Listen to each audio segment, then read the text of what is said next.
Buenos días a todos. Hoy vamos a hablar de un pasaje bastante misterioso de la Biblia. Verán que es muy interesante. Intentaremos comprender qué quiere mostrarnos el Señor y transmitirnos a través de su palabra. Este pasaje se encuentra en Génesis capítulo 6. Para ayudarnos a comprender el contexto, leeré el capítulo completo. Génesis capítulo 6. Sí.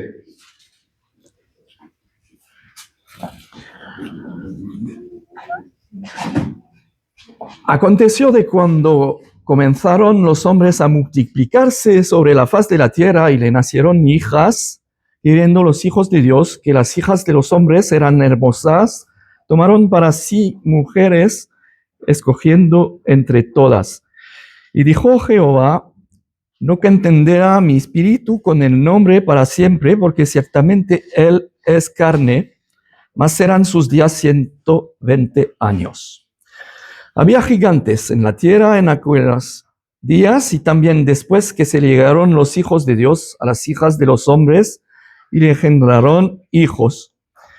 Estos fueron los valientes que desde la antigüedad fueron varones de renombre.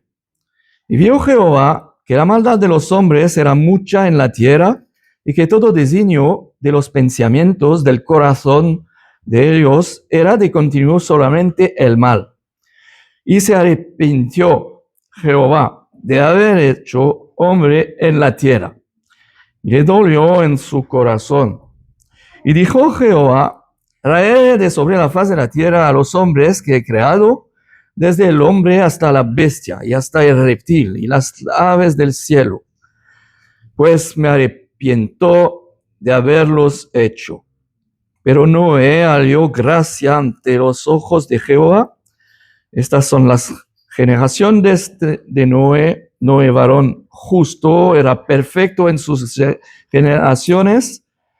Con Dios caminó Noé, y engendró Noé 3 hijos, a Sem, a Cam y a Jafet. Y se corrompió la tierra delante de Dios, y estaba la tierra llena de violencia. Y miró Dios la tierra, y aquí que estaba corrompida, porque toda carne había corrompido su camino sobre la tierra. Dijo pues Dios a Noé: he decidido el fin de todo ser, porque la tierra está llena de violencia a causa de ellos, y aquí que yo los destruiré con la tierra. Hazte un arca de madera de gofer, harás aposentos en el arca, y la cafetearás con brea por dentro y por fuera, y de esta manera la harás. De 300 codos la longitud del arca, de 50 codos su anchura, y de 30 codos su altura. Una ventana harás al arca, y la acabarás a un codo de elevación por la parte de arriba, y pondrás la puerta del arca a su lado. Y le harás piso bajo, segundo y tercero. Y aquí que yo traigo un diluvio de aguas sobre la tierra para destruir toda carne en que haya espíritu de vida debajo del cielo. Todo lo que hay en la tierra morirá. Mas estableceré mi pacto contigo, y entrarás en el arca, tú, tus hijos, tu mujer, y las mujeres de tus hijos contigo. Y de todo lo que vive, que de toda carne, 2 de cada especie meterás en el arca, para que tengan vida contigo. Macho y hembra serán. De las aves según su especie, y de las bestias según su especie, de todo reptil de la tierra según su especie. 2 de cada especie entrarán contigo para que tengan vida. Y toma contigo de todo alimento que se come, y almacenalo, y servirá de sustento para ti y para ellos. Y lo hizo así Noé. Hizo conforme a todo lo que Dios le mandó. Para empezar, el pasaje que nos interesa es del versículo 1 al 4. Aconteció que cuando comenzaron los hombres a multiplicarse sobre la faz de la tierra y le nacieron hijas, que viendo los hijos de Dios de las hijas de los hombres eran hermosas, tomaron para sí mujeres, escogiendo entre todas. Y dijo Jehová, no contenderá mi espíritu con el hombre para siempre, porque ciertamente él es carne, mas serán sus días 120 años. Había gigantes en la tierra en aquellos días, y también después que se llegaron los hijos de Dios a las hijas de los hombres y les engendraron hijos. Estos fueron los valientes que desde la antigüedad fueron varones de renombre. En el Nuevo Testamento, este acontecimiento se relata parcialmente en la epístola de Judas. Lo veremos más adelante. Por lo tanto, primero debemos explicar el contexto en el que se cita este pasaje de Génesis. Tras la perfecta creación de Dios, detalla en Génesis capítulo 1 y capítulo 2, y la caída del hombre, narrada en Génesis 3, el pecado se extiende gradualmente por toda la humanidad. La violencia aparece con Caín en Génesis 4 y luego se desarrolla en sus descendientes. En Génesis 6, versículo 1 a 6, nos encontramos en un mundo donde la población humana ha aumentado. El pecado se ha arraigado en la sociedad. La disensión espiritual entre linajes parece desvanecerse y la corrupción ha alcanzado un nivel crítico. Es en este contexto de proliferación y decadencia moral que aparece el episodio de los Nefilim. ¿Se dice Nefilim en español? No sé. No se usa. Porque el griego, la palabra griego es Nefil, pero en francés es Nefilim. En español no. Hebreo. No se usa. No sé, ok. Antes del juicio del diluvio. Así que antes de explicar las cosas, antes de analizarlas, antes de poder comprender lo que realmente sucedió, debo decirles que durante muchos años ha habido debates en el mundo cristiano sobre esta historia de los gigantes. No todos están de acuerdo al respecto y existen diferentes interpretaciones. Vamos a intentar analizar juntos este pasaje bíblico y les diré cómo lo entiendo personalmente. Pero primero quiero abordar la traducción de este texto. En mi opinión, la traducción puede ser deficiente, ya que puede resultar ambigua. Podemos observar este problema en la traducción al español, pero también en las traducciones al francés e incluso al inglés. Permítanme explicarles. En el versículo 4, cuando leemos la frase literalmente en español, había gigantes en la tierra en aquellos días y también después que se llegaron los hijos de Dios a las hijas de los hombres y les engendraron hijos. Podemos entender que el traductor nos dice que había gigantes en la tierra en aquel tiempo. ¿A qué tiempo se refiere? Parecería ser al tiempo en que los hijos de Dios se unieron a las hijas de los hombres, como se menciona en el versículo 4.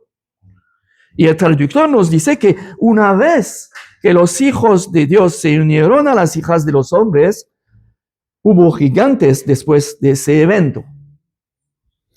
Esto podría sugerir que una raza de gigantes, de seres humanos muy altos, habitaba la tierra cuando nacieron estos seres híbridos de la unión de los hijos de Dios y las mujeres humanas, lo cual, en mi opinión, es una interpretación errónea.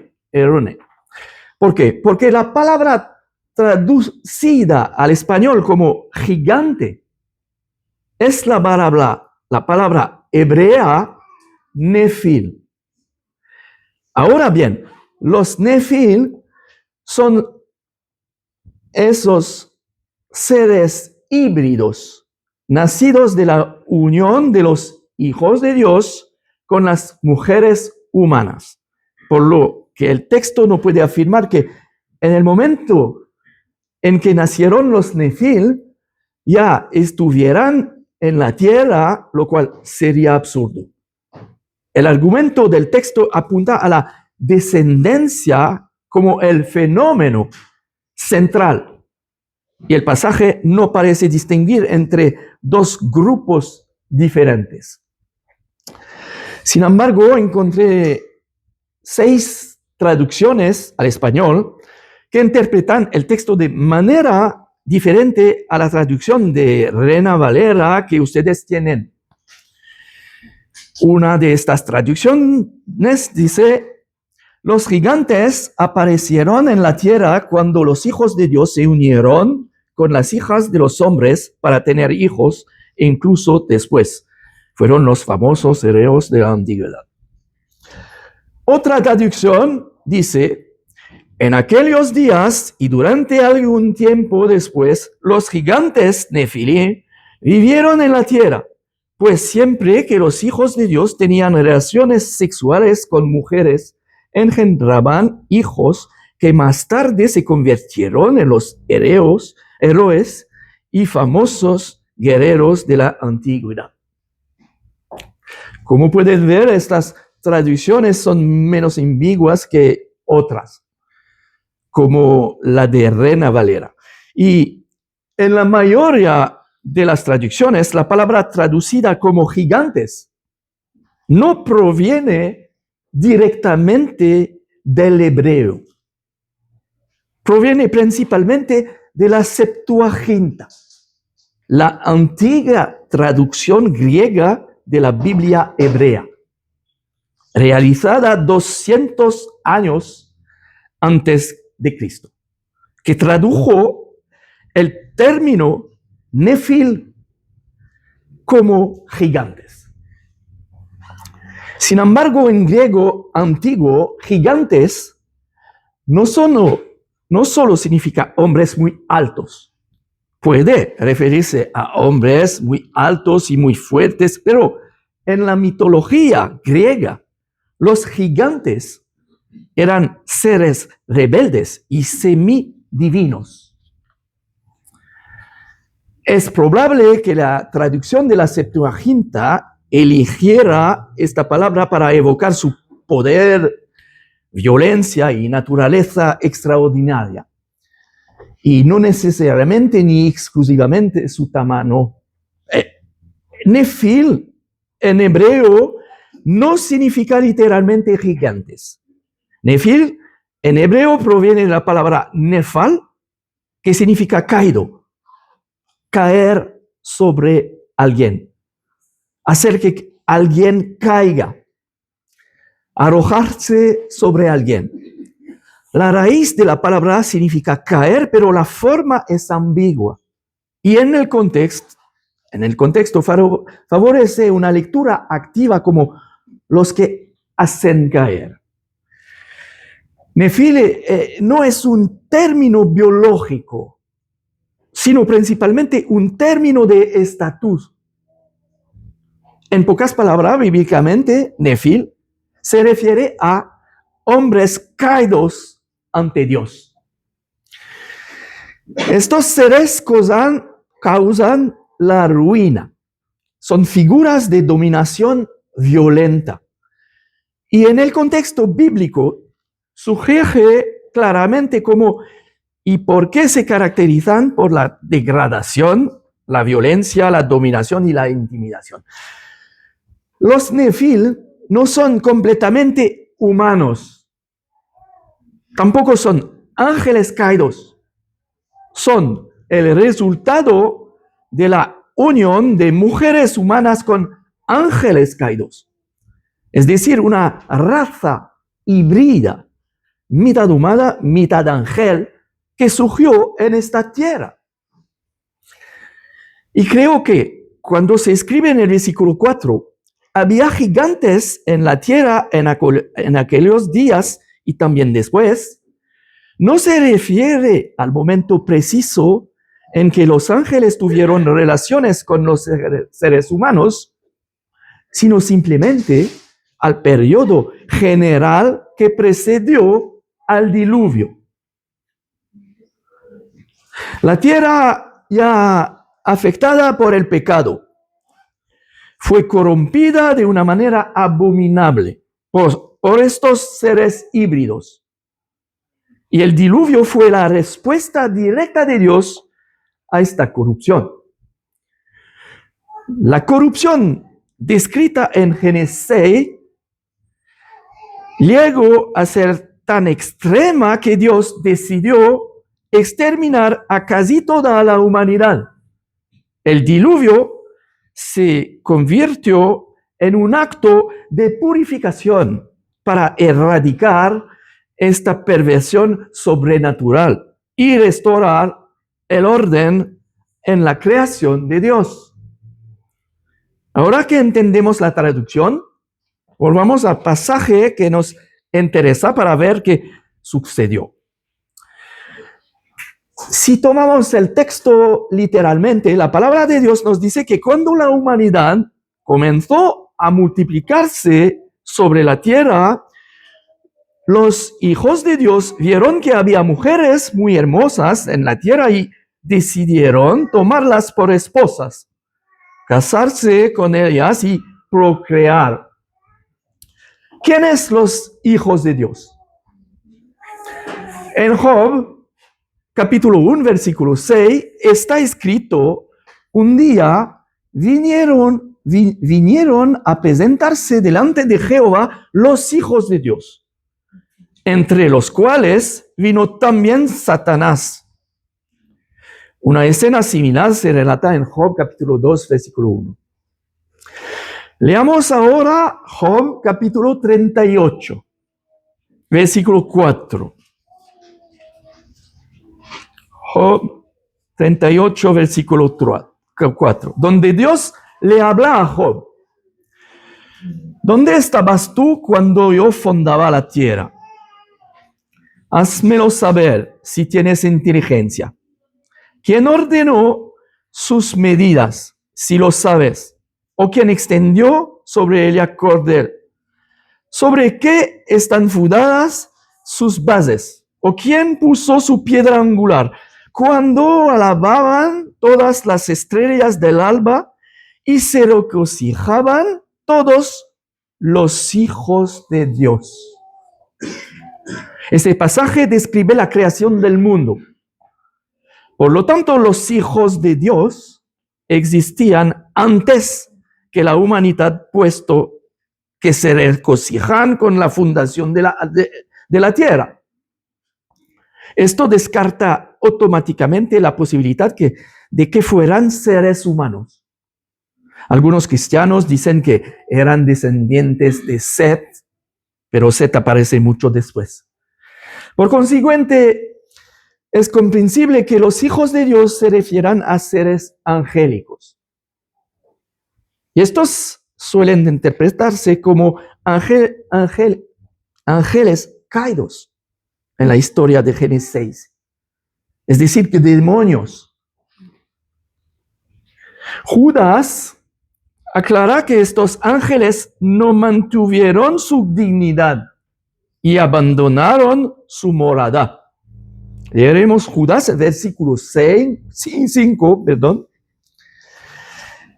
Mas quiero recordaros, ya que una vez lo habéis sabido que el Señor, habiendo salvado al pueblo sacándolo de Egipto, después destruyó a los que no creyeron y a los ángeles que no guardaron su dignidad, sino que abandonaron su propia morada, los ha guardado bajo obscuridad en prisiones eternas para el juicio del gran día, como Sodoma y Gomorra y las ciudades vecinas, las cuales de la misma manera de que aquellos, habiendo fornicado e ido en pos de vicios contra naturaleza, fueron puestas por ejemplo, sufriendo el castigo del fuego eterno.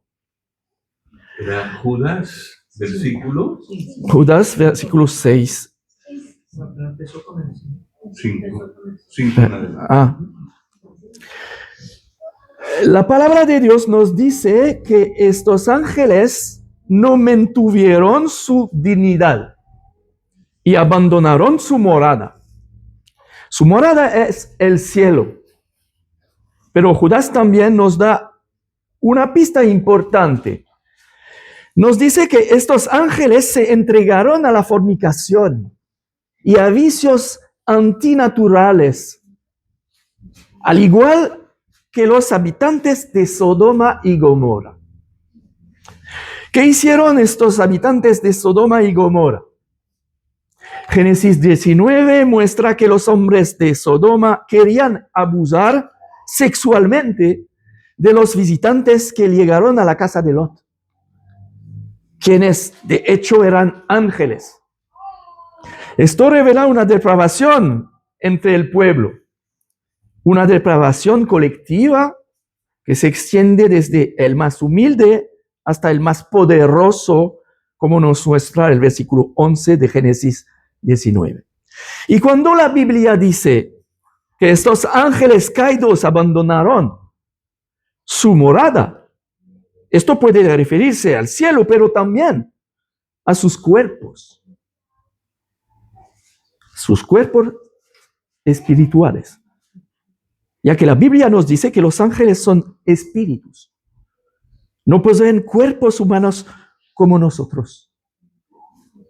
Entonces, se supone que estos ángeles caídos abandonaron su reino celestial y sus cuerpos espirituales para tener relaciones con mujeres humanas, dando a luz a seres híbridos, mitad ángel, mitad humanos.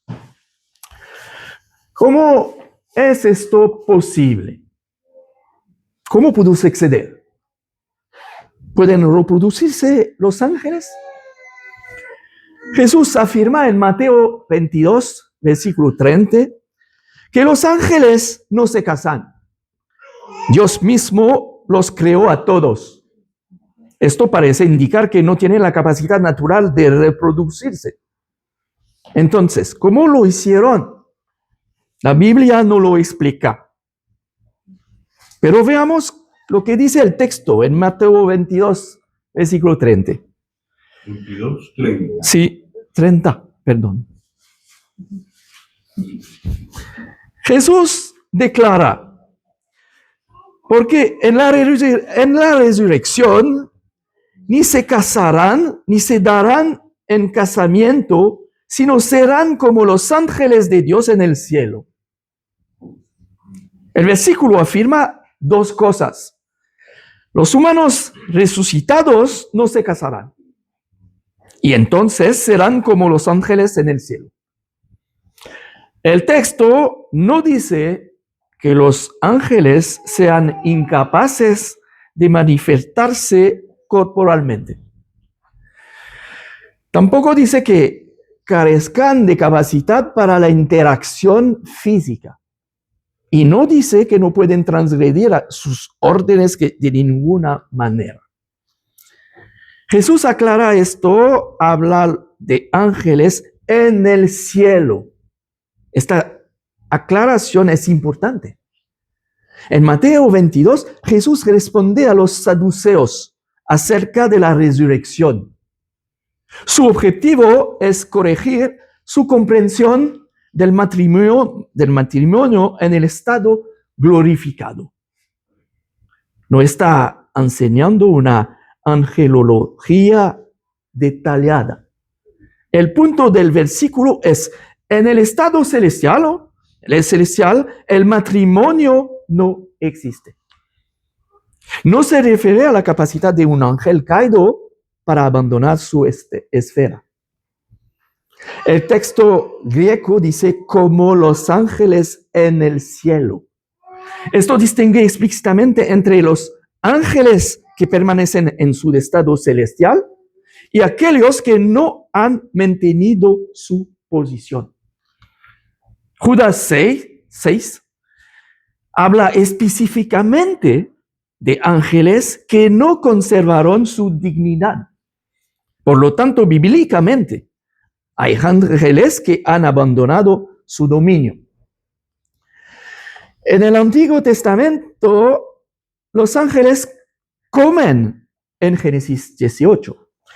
Toman a Lot de la mano en Génesis 19. Y son confundidos con hombres comunes.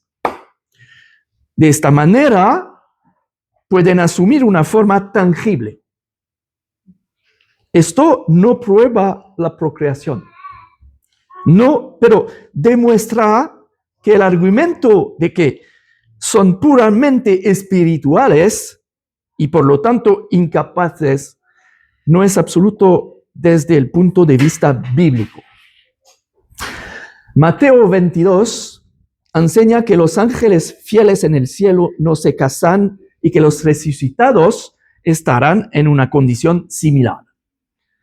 No enseña que los ángeles rebeldes no puedan transgredir su naturaleza, ni que la encarnación o materialización sea imposible. Estos ángeles caídos podrían haber usado medios sobrenaturales para interactuar materialmente con el mundo humano si Dios lo hubiera permitido.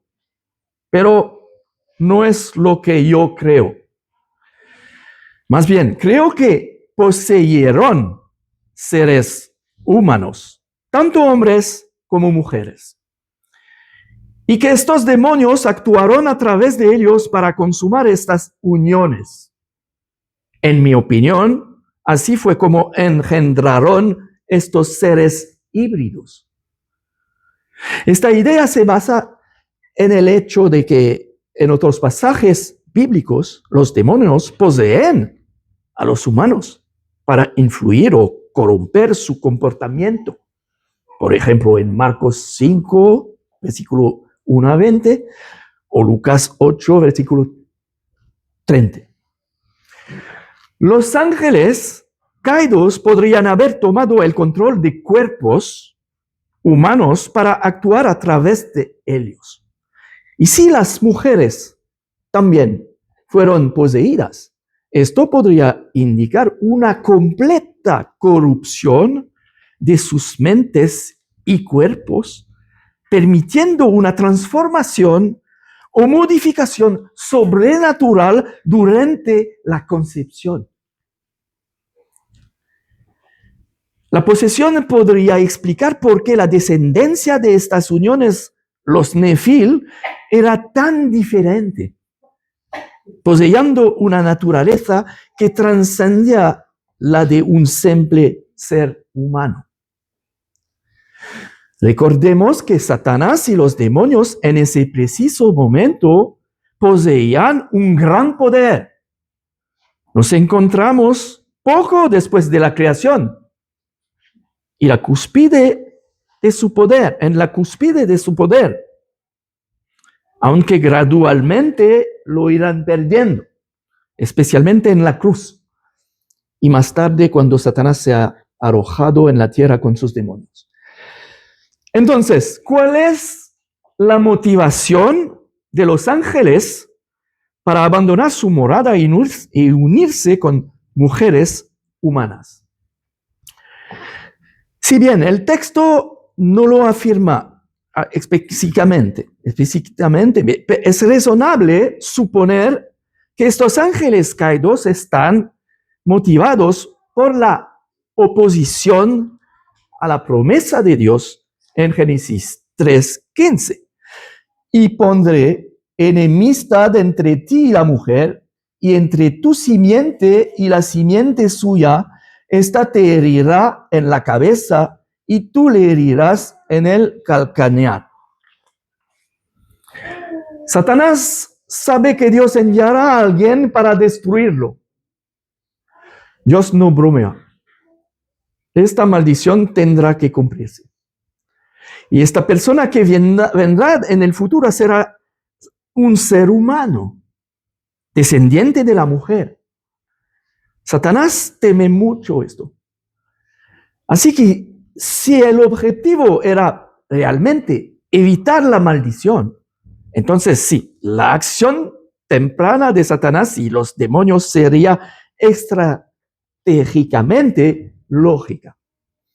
Cuando la humanidad comenzó a multiplicarse por la tierra, Satanás y sus demonios, al sembrar la corrupción entre los seres humanos, provocaron el nacimiento de seres híbridos, mitad humanos, mitad demonios. Estos seres, a su vez, se multiplicaron e invadieron la creación. Satanás podría creer entonces que alguien de su propio pueblo, de su propio linaje, no podría hacerlo daño. Sin duda, este es su razonamiento. Cabe destacar que Satanás está en la cima de la jerarquía de los ángeles caídos. Él es quien da las órdenes. Satanás envió a sus demonios, pero él mismo no participó en el acto. De lo contrario, también estaría aprisionado en el abismo, pero no lo está. Es muy astuto. Continuemos leyendo Génesis capítulo 6, versículo 3. Dice así: y dijo Jehová, no contenderá mi espíritu con el hombre para siempre, porque ciertamente él es carne, mas será sus días 120 años. Haremos un breve paréntesis para analizar este versículo. Cuando Dios ve que el plan de Satanás se desarrolla, toma una decisión: destruir a todos estos seres híbridos y corruptos. Dios eliminará a quienes intentan frustrar su plan divino con un diluvio que cubrirá la tierra. Eso es lo que creo. Los 120 años mencionados se refieren a un plazo antes del juicio del diluvio, no a una limitación de la vida humana como algunos lo han interpretado. Es lo que luego creo. Génesis 6, versículo 5, habla de corrupción generalizada. El versículo 7 habla de la decisión de Dios de aniquilar a la humanidad. Y el versículo 13 anuncia la destrucción. El versículo 3, que habla de 120 años, precede a la declaración formal del diluvio, como una decisión divina que anticipa el juicio.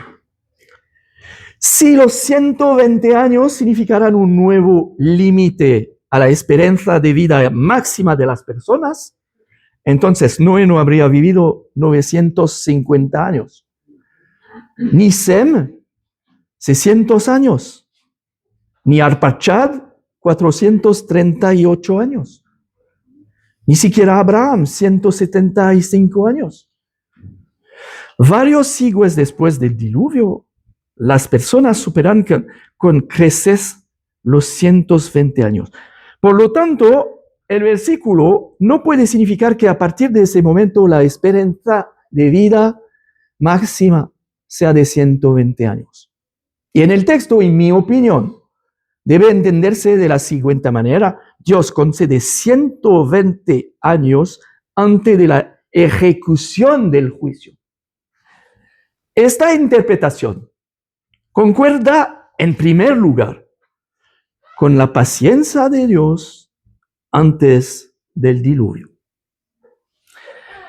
En segundo lugar, concuerda con la predicación de Noé, citada en 2 Pedro 2:4. ¿Lo lee?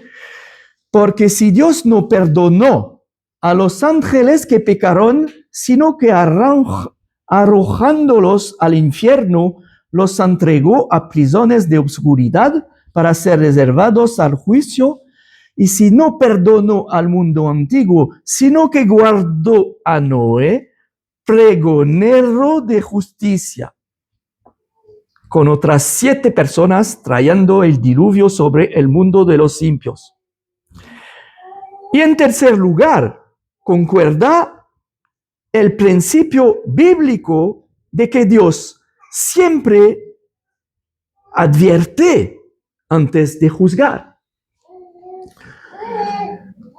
Por otro lado, porque la esperanza de vida humana disminuyó gradualmente después del diluvio, estabilizándose dependiendo del lugar y el periodo de tiempo. Podemos ofrecer una hipótesis. Es importante saber que la enorme capa de agua que cubrió y rodeó la tierra en su creación actuó como una barrera, bloqueando los rayos UV, los rayos X y otras radiaciones dañinas del sol. El sol produce muchas cosas además de luz. Produce rayos X, rayos gamma y rayos beta. Y todos estos rayos nos alcanzan. Los rayos X en particular son peligrosos. Estos son los rayos que recibimos a hacernos una radiografía, incluso durante un breve instante.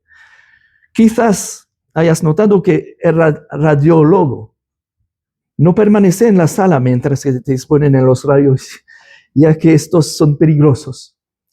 Pues bien, desde el diluvio universal, el sol nos ha estado enviando estos rayos a diario.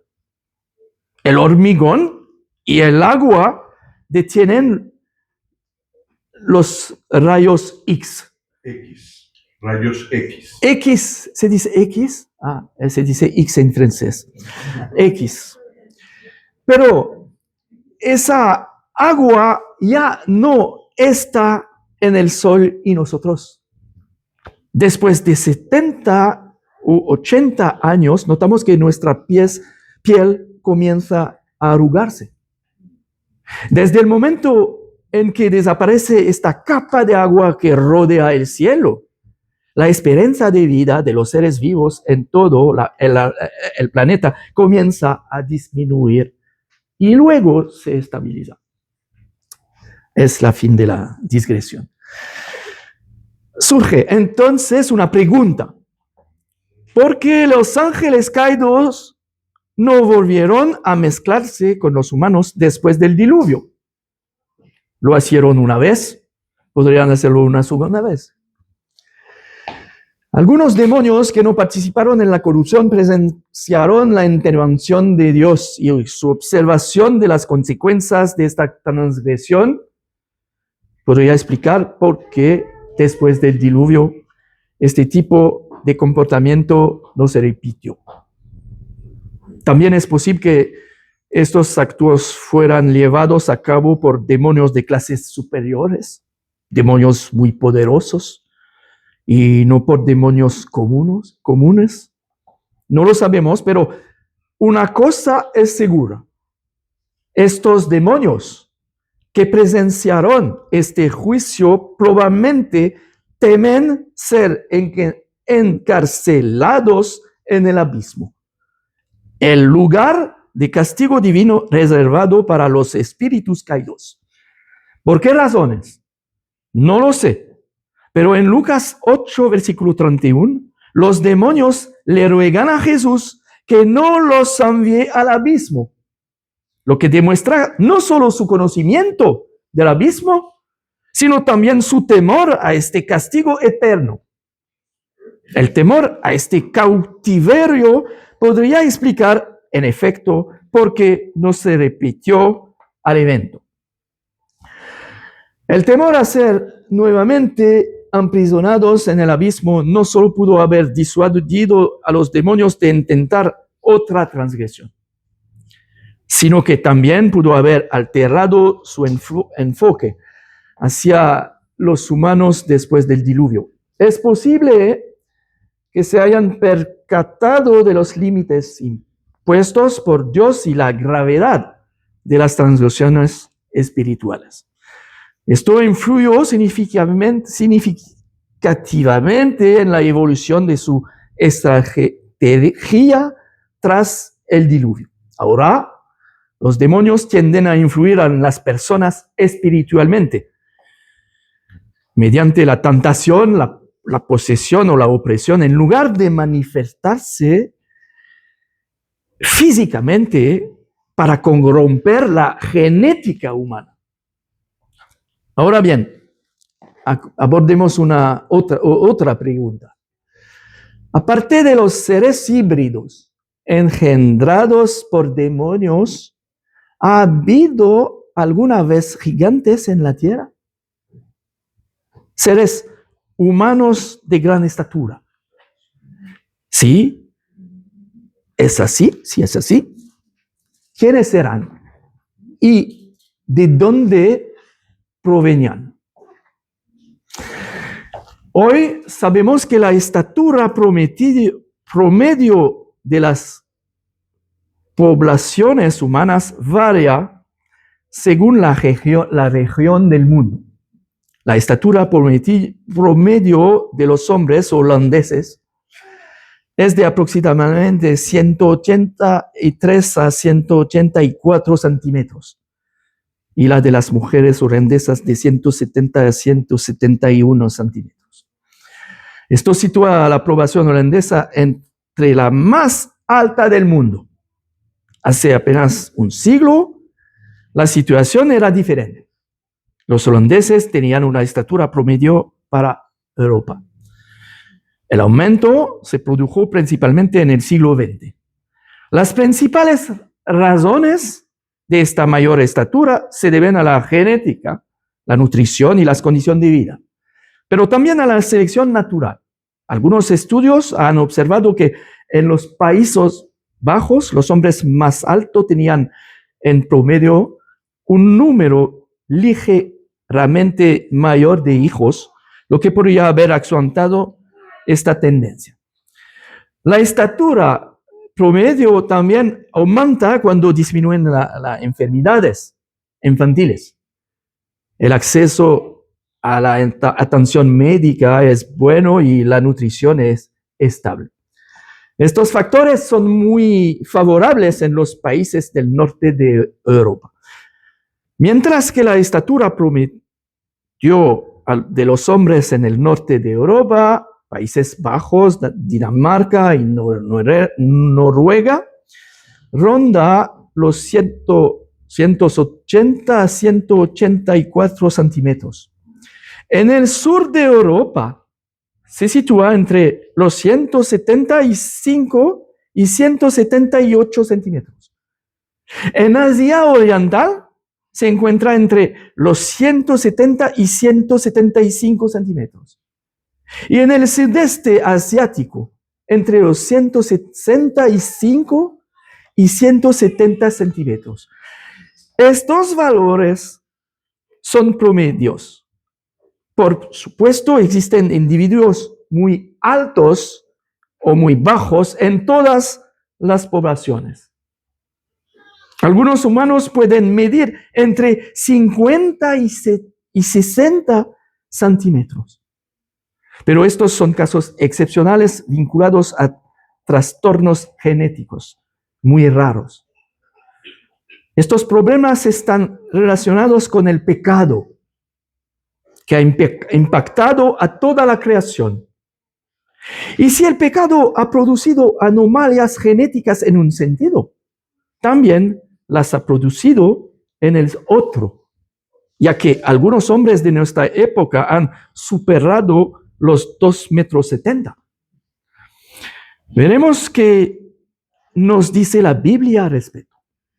La Biblia habla de varias probaciones de gigantes. En Deuteronomio 2, versículo 10, está escrito: los semitas habitaron en Elia antes, pueblo grande y numeroso y alto como los hijos de Anac. Por gigantes eran ellos tenidos también como los hijos de Anac, y los moabitas los llaman emitas. ¿Qué altura tenían? Deuteronomio 3, versículo 11, nos da una pista. Porque únicamente Og, rey de Basán, había quedado del resto de los gigantes. Su cama, una cama de hierro, no está en Raba de los hijos de Amón. La longitud de Elia es de 9 codos y su anchura de 4 codos, según el codo de un hombre. El valor exacto del codo podía variar según las diferentes culturas. Pero en la Biblia se acepta generalmente entre 44 y 45 centímetros. Og es descrito como perteneciente a los Rephaitas, un pueblo de gigantes mencionado en varios pasajes del Antiguo Testamento. Por lo que su cama habría medido unos 4 metros de largo y 1,80 m de ancho. Sin embargo, el tamaño de la cama no necesariamente se corresponde exactamente con la altura del rey. En la antigüedad, las camas podían ser más grandes que la persona. La altura del rey podría haber sido de aproximadamente 3,70 metros. El gigante Goliat, que luchó contra David, era un poco más bajo, de casi 3 metros. Ahora bien, ¿cómo debemos entender lo que Dios dice en Amós capítulo 2? El profeta Amós capítulo 2, versículo 9. Dios dice: yo destruí delante de ellos al amorreo, cuya altura era como la altura de los cedros y fuerte como una encina, y destruí su fruto arriba y sus raíces abajo. Un cedro mide 25 metros de altura. Los amorreos no medían 25 metros. Es una metáfora que indica que eran muy altos, gigantes y muy fuertes. Es muy importante comprender esto porque encontramos esta metáfora en Números capítulo 13, donde Moisés envía 12 espías a explorar la tierra de Canaán para examinar el territorio, sus cuidades y sus habitantes. Después de 40 días, los espías regresan con frutos de la tierra, demostrando que es una tierra muy fértil, que emana leche y miel. Sin embargo, la mayoría de los espías informan que los habitantes son poderosos, que las ciudades están fortificadas y que vieron a los descendientes de Anac, gigantes. Dicen que los israelitas parecían saltamontes en comparación. Números 13, versículo 30. Entonces Caleb hizo callar al pueblo delante de Moisés y dijo: subamos luego y tomemos posesión de ella, porque más podremos nosotros que ellos. Mas los varones que subieron con él dijeron: no podremos subir contra aquel pueblo, porque es más fuerte que nosotros. Y hablaron mal entre los hijos de Israel de la tierra que habían reconocido, diciendo: la tierra por donde pasamos para reconocerla es tierra que traga a sus moradores, y todo el pueblo que vimos en medio de ella son hombres de gran estatura. También vimos allí gigantes, hijos de Anac, raza de los gigantes, y éramos nosotros a nuestro parecer como langostas, y así les parecíamos a ellos. Si los israelitas, que medían alrededor de 1,70 m, eran como saltamontes comparados con los gigantes que vieron, esos gigantes medían 30 metros. Si ese fuera el caso, ni siquiera Caleb habría dicho que iba a derrotarlos. Imposible. Este es, por lo tanto, otro ejemplo de lenguaje figurado y exagerado utilizado para describir a hombres altos, fuertes y poderosos. Una pregunta importante. Entonces, ¿por qué a los gigantes descritos en el libro de Números, capítulo 3, se le llama Nefil? En el versículo 33. La palabra hebrea utilizada en la Biblia es Nefil. Sabemos que los Nefil son seres híbridos, mitad ángel, mitad humanos, nacidos de la unión de demonios y mujeres humanas. También sabemos que Dios envió el diluvio sobre la tierra y los destruyó a todos. Sí, pero aparentemente todavía están aquí. Han tenido descendencia, ya que la Biblia lo dice. No, la Biblia no dice eso. La Biblia dice que los espías afirman haber conocido a los Nefil, lo cual no es lo mismo. La palabra Nefil se usa solo 2 veces en todo el Antiguo Testamento. Una en Génesis 6, el pasaje que conocemos, y otra en Números 13. Eso es todo. ¿Acaso los espías israelitas habían visto a los Nefilim antes? No lo creo, ya que Dios los hizo desaparecer con el diluvio. Así que, ¿por qué lo afirmarían? Recordemos que Noé e incluso sus hijos, que vivieron 100 años antes del diluvio, conocían a estos Nefil, estos seres híbridos. Habían convivido con ellos. Y después del diluvio, probablemente les contaron a sus hijos sobre ellos. Sem, hijo de Noé, vivió lo suficiente para conocer a Abraham, pero también a conocer a Isaac, incluso a Jacob. Así que probablemente transmitieron historias increíbles sobre estos seres híbridos. Y la reputación que habían conservado de ellos a lo largo de los años probablemente llevó a los espías israelitas, al ver a estos hombres tan altos y fuertes, a confundirlos con los Nefil. Pensaron ver Nefil, pero no lo eran. Génesis 6, versículo 4, dice de los Nefil: estos fueron los valientes que desde antigüedad fueron varones de renombre. ¿De qué época antigua estamos hablando?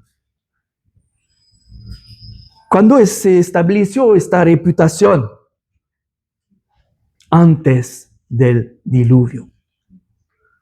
Y por eso los espías israelitas llamaron Nefil a estos grandes hombres, a quienes nunca antes habían visto. También quisiera aclarar los siguientes versículos 5, 6 y 7. En Génesis 6. Sí. Y vio Jehová que la maldad de los hombres era mucha en la tierra y que todo designio de los pensamientos del corazón de ellos era de continuo solamente el mal. Y se arrepintió Jehová de haber hecho hombre en la tierra y le dolió en su corazón.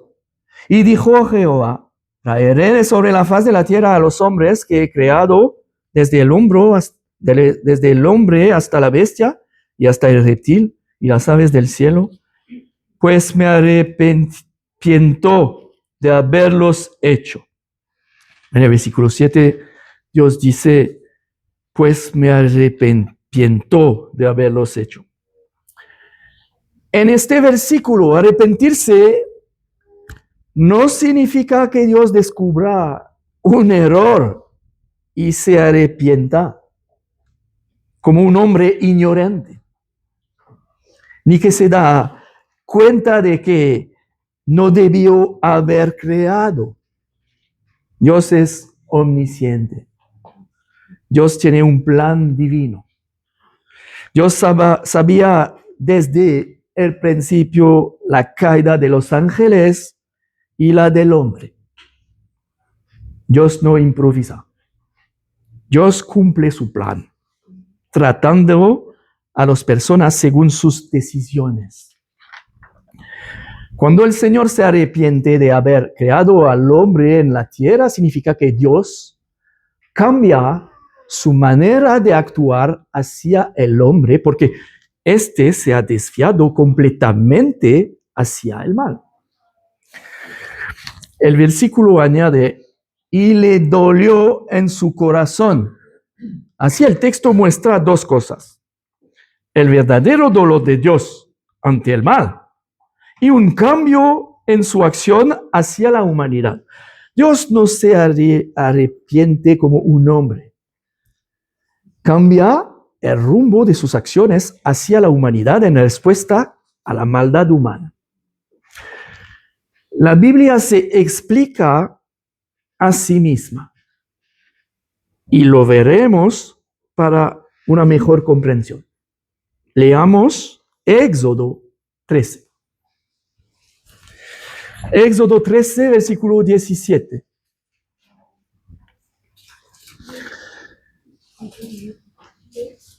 Y luego que Faraón dejó ir al pueblo, Dios no los llevó por el camino de la tierra de los filisteos que estaba cerca. ¿Por qué dijo Dios? Para que no se arrepienta el pueblo cuando vea la guerra y se vuelva a Egipto. Mas hizo Dios que el pueblo rodease por el camino del desierto del Mar Rojo y subieron los hijos de Israel de Egipto armados. El final del versículo 17 significa que Dios les dice al pueblo que pueden arrepentirse y por lo tanto volver atrás. Otro ejemplo se encuentra en Éxodo también 32. Versículo 12. Porque han de hablar los egipcios diciendo, para mal los saco, para matarlos en los montes y para raerlos de sobre la faz de la tierra. Vuélvete del ardor de tu ira y arrepiéntete de este mal contra tu pueblo.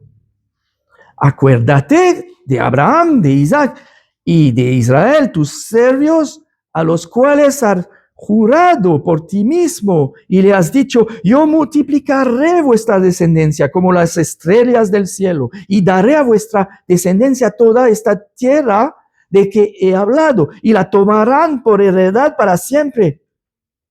Entonces Jehová se arrepintió del mal que dijo que había de hacer a su pueblo. El Señor se arrepintió del desastre anunciado. Por lo tanto, cambió su actitud de juicio hacia su pueblo. Este es el significado del arrepentimiento de Dios.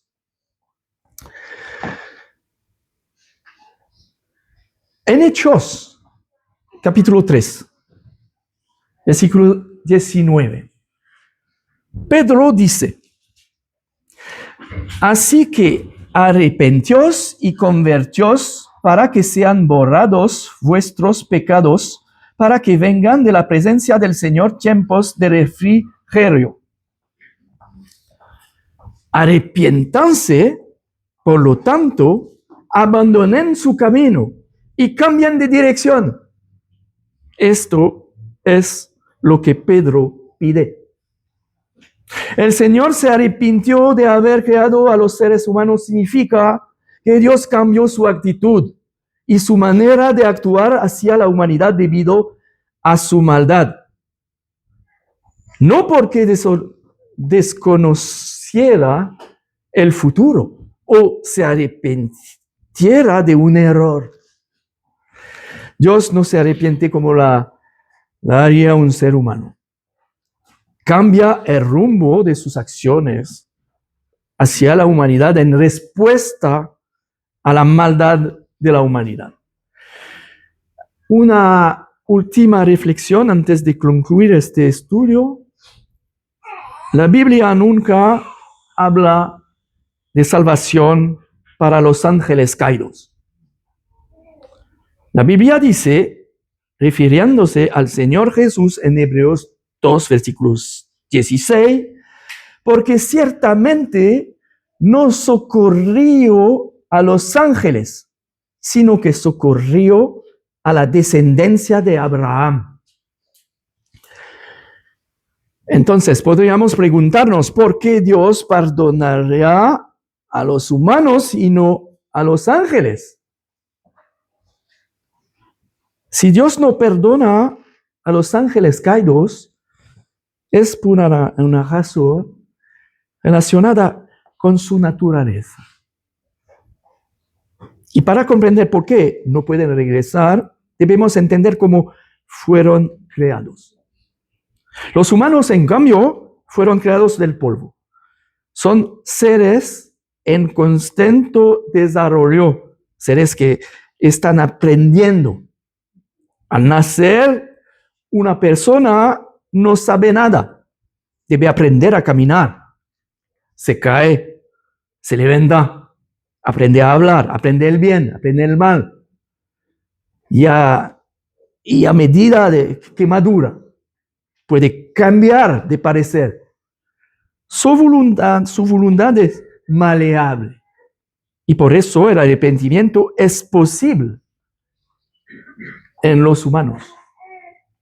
Los ángeles son un caso completamente diferente. Los ángeles no nacen bebé. Estos seres celestiales fueron creados como espíritus de una sola vez. Fueron creados inteligentes. No tienen infancias, ni adolescencia, ni etapa de aprendizaje. Su comprensión es inmediata. Y esto lo cambia todo en cuanto a la responsabilidad. Cuando un ser humano peca, a veces lo hace intencionalmente, pero a menudo peca por ignorancia. No lo sabe. Peca por debilidad. La carne es débil. Estamos cansados, influenciados por la educación y los traumas sociales. El ángel, en cambio, no tiene un cuerpo de carne que lo canse. El ángel no tiene padres. ni un entorno tóxico, ni circunstancias atenuantes. A diferencia de los seres humanos, no experimenta ni aprendizaje gradual ni maduración interior. Por lo tanto, la elección del ángel es plenamente iluminada.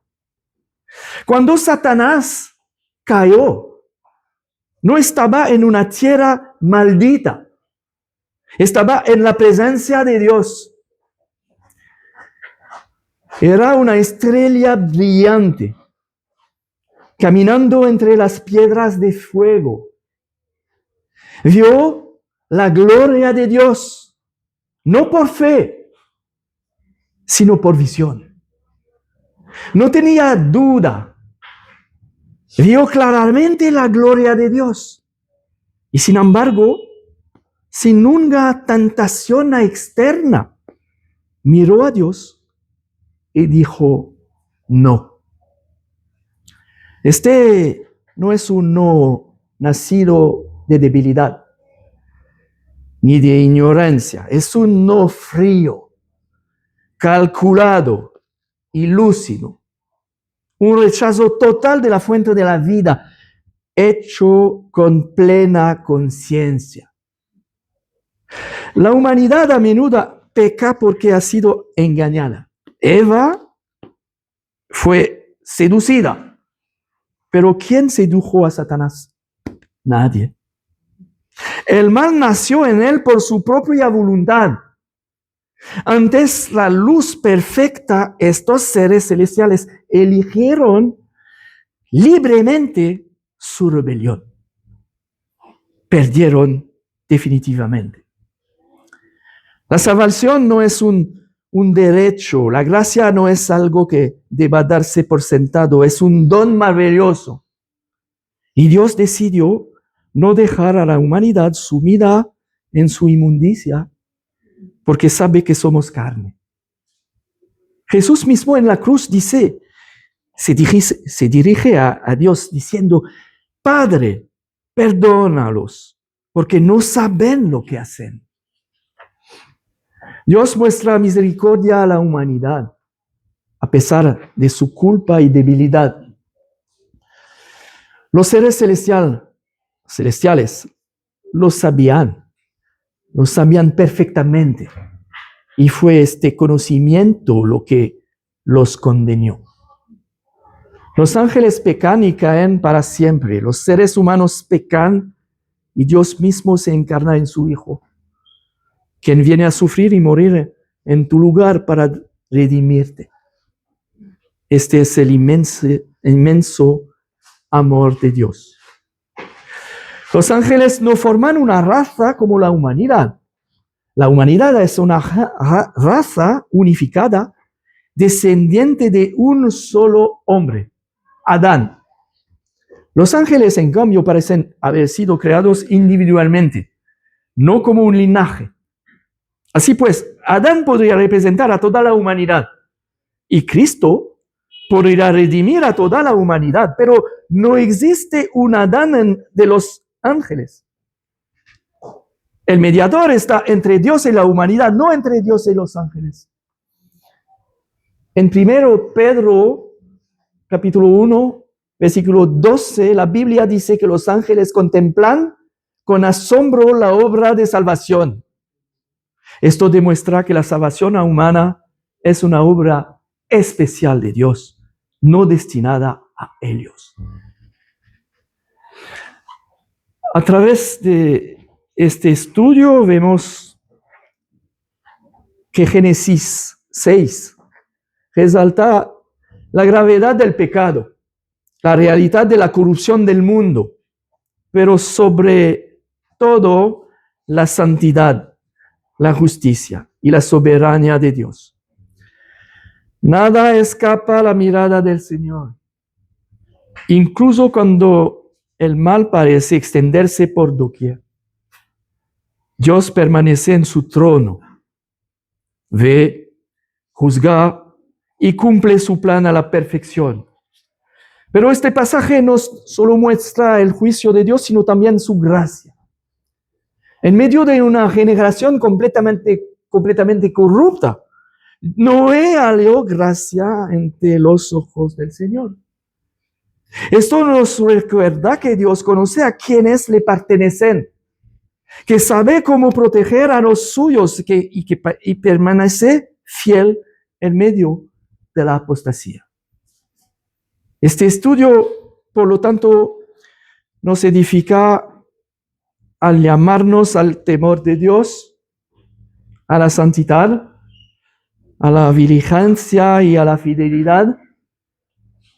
El mundo puede estar corrompido, pero el pueblo de Dios está llamado a caminar con Dios, como Noé caminó con él. Y sobre todo, este estudio resalta la gloria de nuestro Señor Jesucristo. Porque a pesar de todos los intentos de Satanás por corromper y oponerse, el plan de Dios no ha fracasado. La descendencia prometida ha llegado. Jesucristo, quien es Dios manifestado en carne, vino al mundo para destruir las obras del diablo y para consumar la salvación a la perfección. Donde abundó el pecado, sobreabundó la gracia de Dios en Cristo. Por lo tanto, toda la gloria sea por Dios, por su justicia, sabiduría, fidelidad y gracia, y para nuestro Señor Jesucristo, verdadero Dios y verdadero Salvador, quien ha vencido al pecado, a Satanás y a la muerte. Que el Señor bendiga su palabra. Gracias.